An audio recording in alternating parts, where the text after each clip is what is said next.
Hi everyone, this is from CBIS academy. இன்றைக்கி நம்ம current affairs தான் பார்க்க போகிறோம். பல ஆயிரம் ஆண்டுகளுக்கு முந்தைய மீன் புதை படிமம் கண்டெடுப்பு. ஸோ இந்த டாபிக் பார்த்தீங்கன்னா குரூப் 1 மெயின் சிலபஸில் பேப்பர் 3ல் தமிழ் சொசைட்டி ஆர்கியாலஜிக்கல் எக்ஸவேஷனில் வந்து கவர் ஆகும். ஸோ தூத்துக்குடியில் இருக்கக்கூடிய அந்த தொல்லியல் ஆய்வுக்களங்கள் பார்த்தீங்க அப்படின்னா ஆதிச்சநல்லூர், சிவகலை, கொர்க்கை, ஸோ நெக்ஸ்ட்டு பார்த்தீங்கன்னா பட்டினமருதூர். ஸோ இதையும் தொல்லியல் களமாக அறிவிச்சிருக்காங்க. ஸோ இதே இடத்துல தான் இந்த மாதத்தில் முதல்ல பார்த்தீங்க அப்படின்னா 5.4 சென்டிமீட்டர் அளவுள்ள சுடுமண்ணால் செய்யப்பட்ட ஒரு பெண் தெய்வ சிலை வந்து கிடச்சிருக்கும். அதே மாதிரி 3.2 சென்டிமீட்டர் அளவுள்ள ஒரு கல் ஆயுதம் வந்து கிடச்சிருக்கும். அந்த கல் ஆயுதத்தில் பார்த்தீங்க அப்படின்னா 4 எழுத்துக்கள், வட்டெழுத்துக்கள் வந்து பொறிக்கப்பட்டிருக்கும். ஸோ அதே பட்டினமருதூரில் தான் இப்போ பார்த்தீங்க அப்படின்னா மீன் புதை படிமம், சிப்பி புதை படிமங்கள், அதே மாதிரி ஸ்படிகம் நிலை அடைந்த இயற்கை பிசின்கள் வந்து கிடச்சிருக்கு. ஸோ இந்த தொல்லியல் ஏன் இந்த தொல்லியல் களமாக அறிவிக்கிறாங்க அப்படின்னா நம்மளுடைய அந்த வரலாறை அறிவதற்காக தான். ஸோ அதை தொல்லியல் களமாக அறிவித்து அதை என்ன பண்ணுவாங்க அப்படின்னா பாதுகாக்கும் போது நம்மளுடைய அந்த தொன்மை வாய்ந்த நிறைய வரலாறுகள் நமக்கு தெரிய வரும். ஸோ இந்த ஆய்வில் கிடைத்த கடல்சார் புதை படிமங்களில் சில முத்துச்சிப்பிகளின் படிமங்களாக இருந்திருக்கு. ஸோ இவற்றை மதிப்பிடுகையில் சில ஆயிரம் ஆண்டுகளுக்கு மேலாக இவை மண்ணில் புதைகின்றன. அதே மாதிரி இயற்கை பிசின் போன்ற தொன்மங்கள் வந்து கிடச்சிருக்கு. ஸோ இது வந்து மேபி இது மரத்தின் பிசின் படிமமாக இருக்கலாம், அல்லது ஆம்பரின் திமிங்கலத்தின் உமிழ் நீராக இருக்கலாம் அப்படின்னு சொல்லப்படுது. நெக்ஸ்ட் பார்த்தீங்க அப்படின்னா 100 to 110 மில்லிமீட்டர் நீளம் கொண்ட கையடக்க பண்டைய மணல் கல் கருவி வந்து கிடச்சிருக்கு. அதில் இருபுறமும் கண் போன்ற புள்ளிகள் உள்ளன, அடிப்பாகம் 2 வளைவுகள் உள்ளன. ஸோ இது வந்து கல்லாக உருமாறிய புதையுண்ட மீனின் படிமமாக இருக்கலாம் அப்படின்னு சொல்லப்படுது. ஸோ இதெல்லாம் எதற்காக ஆராய்ச்சி பண்ணுறாங்க அப்படின்னா உலகுக்கு தமிழர் நகர நாகரிகம் அவர்களின் மேம்பட்ட தொழில்நுட்ப அறிவை பறைசாற்றுவதற்காக தான் இதையெல்லாம் ஆராய்ச்சி பண்ணி கண்டுபிடிக்கிறாங்க. தோட்டா தரணிக்கு செவாலிய விருது, முதல்வர் வாழ்த்து. ஸோ பிரெஞ்சு கவர்மெண்ட் கொடுக்கக்கூடிய ஒரு உயரிய அங்கீகாரமான ஒரு விருது தான் இந்த செவாலிய விருது. ஸோ இந்த விருதானது தோட்டா தரணிக்கு வழங்கப்பட்டுள்ளது.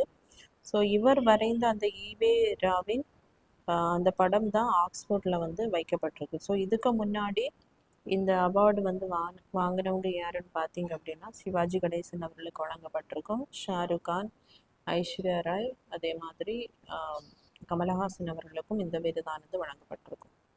பாகிஸ்தான் முப்படை தலைவராகும் அசீம் முனீர். ஸோ இந்த டாபிக் பார்த்தீங்கன்னா குரூப் 1 மெயின் சிலபஸில் பேப்பர் 3ல் இந்தியா அண்ட் வேர்ல்டில் வந்து கவர் ஆகும். ஸோ பாகிஸ்தானின் முப்படை தலைவராக போகிறவர் யாருன்னு பார்த்தீங்கன்னா அசீம் முனீர். ஸோ அதற்கான அரசமைப்பு சட்ட திருத்த மசோதாவை வந்து நிறைவேற்றம் பண்ணியிருக்காங்க. ஸோ நம்ம நாட்டில் பார்த்தீங்க அப்படின்னா நம்ம நாட்டில் இருக்கக்கூடிய அந்த முப்படைகளின் தலைவர் வந்து அனில் சௌகான் அப்படிங்கிறவர் தான். ஸோ இந்த முப்படைகள்னு சொல்லும்போது ஏர்ஃபோர்ஸ், விமானப்படை, கப்பல் படை, அதே மாதிரி இராணுவ படைகள் வரும். விமானப்படையின் தலைவர் யாருன்னு பார்த்தீங்கன்னா மார்ஷல் அமீர் பிரீத் சிங். ஸோ கடற்படையினுடைய தலைவர் வந்து தினேஷ் குமார் திரிபாதி. அதே மாதிரி இராணுவ படையினுடைய தலைவர் வந்து உதயங்கா திரிவேதி. கனடா வெளியுறவு அமைச்சருடன் ஜெய்சங்கர் சந்திப்பு. ஸோ இந்த டாப்பிக்கில் இருக்கக்கூடிய கரண்ட் அஃபேர்ஸ் பார்த்தீங்க அப்படின்னா குரூப் 1 மெயின் சிலபஸில் பேப்பர் 3ல் இந்தியா அண்ட் வேர்ல்டில் வந்து கவர் ஆகும். ஸோ G7 கூட்டமைப்பில் இருக்கக்கூடிய நாடுகள் வந்து Canada, America, France, Germany, Italy, Japan and Britain. Delhi பல்கலைக்கழகத்திற்கு உயர்நீதிமன்றம் அறிவுறுத்தல். ஸோ இந்த டாபிக் பார்த்தீங்கன்னா குரூப் 1 மெயின் சிலபஸில் பேப்பர் 3ல் பாலிட்டியில் RTI ஆக்டில் வந்து கவர் ஆகும். ஸோ நீரஜ் என்பவர் தகவல் அறியும் உரிமை சட்டத்தின் கீழ் மத்திய தகவல் ஆணையத்திடம் மனு தாக்கல் செய்தார். ஸோ இந்த டாபிக் பார்த்தீங்க அப்படின்னா ரைட் டு எஜுகேஷன் ஆக்ட், அதாவது தகவல் அறியும் உரிமை சட்டம் வந்து 2005ஆம் ஆண்டு வந்து கொண்டு வந்திருப்பாங்க. ஸோ எதற்காக அப்படின்னா சாதாரண மக்களுக்கும் கவர்மெண்ட் செயல்பாடுகளில் வந்து கொஸ்டின் கேட்கறதுக்கான அதிகாரம் உண்டு. ஃபார் எக்ஸாம்பிள் இப்போ ஒரு ஸ்கீமுக்காக ஃபண்ட் அலோகேட் பண்ணாங்க அப்படின்னா அது எத்தனை மக்களுக்கு கொடுத்தீங்க, எவ்வளோ ஃபண்டு கிடச்சிது. ஸோ இந்த மாதிரியான எல்லா கொஸ்டினுமே என்ன பண்ணலான்னா ஒரு நார்மல் பர்சன் அந்த பப்ளிக் அத்தாரிட்டி கிட்ட கொஸ்டின் கேட்கலாம். ஸோ அதுதான் என்ன அப்படின்னா தகவல் அறியும் உரிமை சட்டம். ஸோ இந்த தகவல் அறியும் உரிமை சட்டமானது நம்மளுடைய ஃபண்டமெண்டல் ரைட்ஸ் ஆர்டிகல் 19ல் வந்து right to speech and expression. So மக்களுக்கு வந்து கவர்மெண்ட் கிட்ட அதனுடைய செயல்பாடுகளை கேட்கறதுக்குரிய உரிமை இருக்குது அப்படின்னு சொல்லக்கூடியது தான் அந்த ஆர்டிகல் 19ல் வந்து to know about government activities. So அதன் பேசிஸில் தான் ஆர்டிஐ ஆக்ட் 2005ல் வந்து கொண்டு வந்திருப்பாங்க. ஸோ இதன்படி சென்ட்ரலில் பார்த்தீங்கன்னா சென்ட்ரல் இன்ஃபர்மேஷன் கமிஷன் இருக்கும், ஸ்டேட்டில் பார்த்தீங்கன்னா ஸ்டேட் இன்ஃபர்மேஷன் கமிஷன் இருக்கும். So central information and state information commission இதில் இருக்கக்கூடிய மெம்பர்ஸ் வந்து சேர்மேன் ப்ளஸ் டோட்டலாக 10 மெம்பர்ஸ் வந்து இருப்பாங்க. ஸோ சென்ட்ரலில் பார்த்தீங்க அப்படின்னா இதனுடைய செலெக்ஷன் கமிட்டி, இந்த சேர்மேன் ப்ளஸ் மெம்பர்ஸை வந்து பிஎம், பிரைம் மினிஸ்டர், அதே மாதிரி leader of opposition, union cabinet minister, இவங்க 3 பேரும் சேர்ந்து தான் இந்த சேர்மேன் ப்ளஸ் இன்ஃபர்மேஷன் கமிஷனர்ஸை வந்து செலக்ட் பண்ணுவாங்க. ஸோ ஸ்டேட் லெவலில் பார்த்தோம் அப்படின்னா chief minister, leader of opposition, அதே மாதிரி ஸ்டேட் கேபினெட் மினிஸ்டர் இணைந்து தான் இந்த மெம்பர்ஸை வந்து செலக்ட் பண்ணுவாங்க. ஸோ இதனுடைய ப்ராசஸ் எப்படின்னா, இப்போ சாதாரண ஒரு மக்களுக்கும் ஏதாவது ஒரு பர்டிகுலர் டிபார்ட்மெண்ட்டில் அதனுடைய டீட்டெயில்ஸ் அறியணும்னு நினச்சாங்க அப்படின்னா அதில் இருக்கக்கூடிய அந்த பப்ளிக் இன்ஃபர்மேஷன் ஆஃபீஸருக்கு ஒரு லெட்டர் வந்து சென்ட் பண்ணலாம். மேபி ஆன்லைன் ஆர் லெட்டரில் வந்து நம்ம சென்ட் பண்ணலாம். ஸோ அவங்க அதற்கான டீட்டெயில்ஸை வந்து 30 டேஸுக்குள்ளே நமக்கு திரும்ப தரணும். ஸோ தராத பட்சத்தில் அவங்க அனுப்பலை, இல்லைன்னா அவங்க தந்த அந்த டீட்டெயில்ஸில் வந்து ஏதாவது மிஸ்டேக்ஸ் இருக்குது, மிஸ்லீடிங்காக தந்துருக்காங்க அப்படின்னா நம்ம என்ன பண்ணலான்னா இந்த ஸ்டேட் இன்ஃபர்மேஷன் கமிஷன் கிட்ட போய் நம்ம கொடுக்கலாம். ஸோ இவங்க அந்த கம்ப்ளைண்ட்ஸை ரிசீவ் பண்ணி அதை என்ன பண்ணுவாங்க அப்படின்னா கம்ப்ளைண்ட்டை வந்து இன்கொயர் பண்ணி அதற்கான எல்லா டீட்டெயில்ஸுமே என்ன பண்ணுவாங்கன்னா நமக்கு தருவாங்க. தில்லி சம்பவத்தை விசாரிக்க என்ஐஏ சிறப்பு குழு. ஸோ இந்த டாபிக் பார்த்தீங்கன்னா குரூப் அண்ட் மெயின் சிலபஸில் பேப்பர் 3ல் இந்தியா அண்ட் வேர்ல்டில் வந்து டெரரிசத்தில் வந்து கவர் ஆகும். ஸோ இந்த என்ஐஏ அப்படின்றது வந்து நேஷ்னல் இன்வெஸ்டிகேஷன் ஏஜென்சி. ஸோ இந்த அமைப்பானது எப்போ தொடங்கப்பட்டிருக்கும் அப்படின்னா 2009ஆம் ஆண்டு. ஸோ எந்த சட்டத்தின்படி இதை கொண்டு வந்திருப்பாங்க அப்படின்னா நேஷ்னல் இன்வெஸ்டிகேஷன் ஏஜென்சி ஆக்ட் 2008ல் வந்து கொண்டு வந்திருப்பாங்க. ஸோ அப்போ பார்த்தீங்கன்னா 2008ல் வந்து ஒரு மும்பை டெரர் அட்டாக்ஸ் வந்து நடந்திருக்கும். ஸோ அதன் பின்னாடி தான் இந்த சட்டம் கொண்டு வரப்பட்டு இந்த அமைப்பானது ஏற்படுத்தப்பட்டிருக்கும். ஸோ இந்த அமைப்பினுடைய தலைமையகம் பார்த்தீங்க அப்படின்னா நியூ டெல்லி. ஸோ அதே மாதிரி நிறைய ரீஜனல் பிரான்ச்சஸ் வந்து இருக்கும்.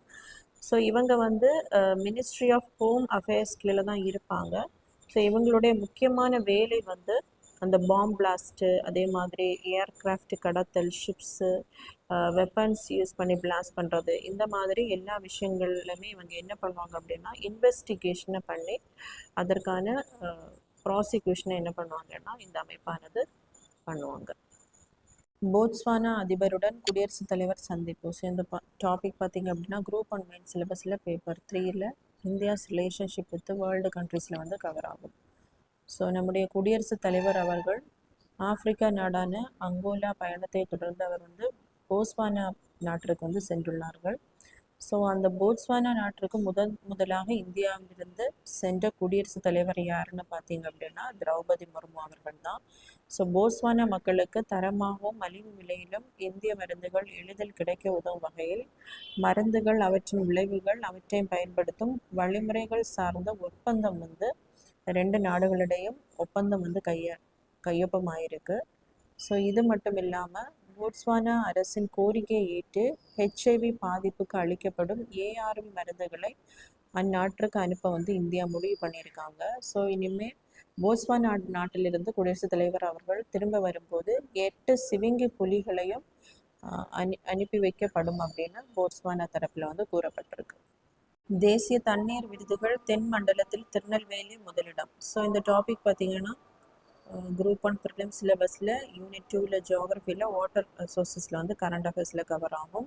ஸோ மத்திய ஜல்சக்தி அமைச்சகம் வந்து தேசிய தண்ணீர் விருதுகளை வந்து அறிவிச்சிருக்காங்க. எதற்காக அப்படின்னா தண்ணீரின் முக்கியத்துவத்தை உணர்த்தி தண்ணீர் பயன்பாட்டில் சிறந்த வழிகளை பின்பற்ற ஊக்குவித்து பொதுமக்களிடையே விழிப்புணர்வை ஏற்படுத்துவதற்காக தான் இந்த விருதுகள் வந்து அளிக்கப்படுகின்றன.